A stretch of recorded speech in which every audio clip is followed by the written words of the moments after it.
you can see he's really going to target the lats. Most people understand that this is predominantly a lat exercise. So he's going to get a little stretch in the bottom so he can really lengthen these guys out. And then at the top, he's going to make sure he finishes, and if possible, he's going to try and touch his chest to the bar. So it's not just lats, but it's lower traps as well. He's getting scapular depression. Good, buddy. Go ahead and do one more. So you guys get a really good feel. It's not just stretching the lats, but at the top, you're getting the lats, but also the scapula coming down, depressing, using those lower traps. So there's a lot more to it than you would probably think, but this is how you're going to get maximal muscle growth. Now that we've shown you guys a vertical pulling exercise, I want to show you guys a horizontal pulling exercise. In this case, a dumbbell row. This is going to be fantastic for developing your rhomboids and your middle trapezius fibers, and it's also going to help you build symmetry or balance side to side between arms. So what I'm going to have Craig do here is just spin around. He's going to set up, in this case with a staggered stance. You can go staggered, parallel, whatever you're comfortable with. He's going to set his upper back, and once he's set, he's really not going to move too much through his upper back. He's going to grab the dumbbell, and then from this position get a nice stretch, not only through the shoulder blade but through the lat, and then he's going to initiate pulling through the elbow, squeeze the shoulder blade back, finish, hold, and then repeat. What's really important here, make sure you're finishing with your shoulder blade. Too often people end up thinking that more motion is good motion, and they can do a lot of damage to the front of their shoulder. So think about leading with the elbow, finishing with the shoulder blade, and getting a nice squeeze at the top. Our third exercise is a dumbbell pullover. Not only is this a fantastic exercise for isolating and developing the lats, but if you do it the way I'm going to coach Craig, you're going to also get some anterior core stability and strength, as well as improving your shoulder mobility, because a lot of people struggle getting overhead safely and effectively. So what I'm going to have Craig do here, go ahead, he's already got the dumbbell lined up, he's going to go ahead and lay on his back. And then from this position, what I cue my clients to do is to exhale hard, right?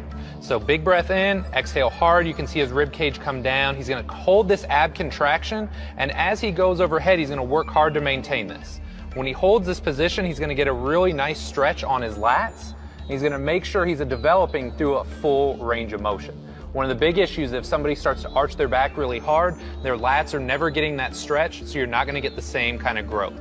So he's going to go ahead and pull it back over. Awesome. Good. One more. Exhale hard. Abs tight. Good. Hold that, and then get that nice stretch on the sides. Perfect. And come back up.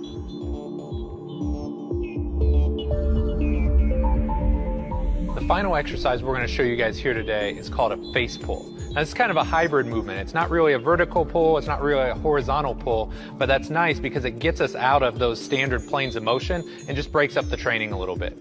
So what I'm going to have Craig do here, he's going to go ahead and spin around, he's going to grab the rope handles, and it's really important, you want to do this with your thumbs up. You got a very small space here for your rotator cuff to breathe, and if your hands are facing down, that just kind of chokes out your rotator cuff. So you want to make sure you give it space. So if your thumbs are up, you got your shoulders in a really good position. It's just a really shoulder-friendly option.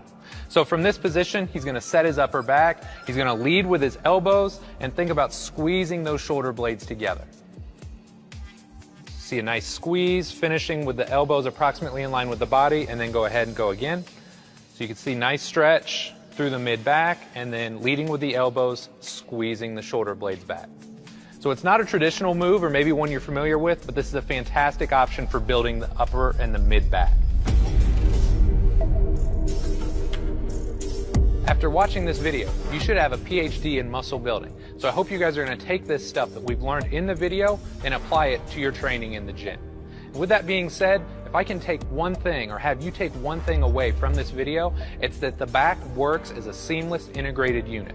You got to have a nice stable thoracic spine, and then when you put your scapula, when you put your shoulder joint, when you create all that movement in one seamless fluid motion, that's when you're going to get the most out of your back training.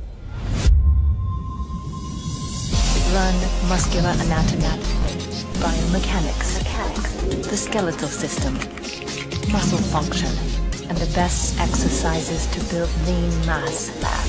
Knowledge is power. Know yourself to build yourself. Build yourself with the best. Mind, muscle, masterpiece.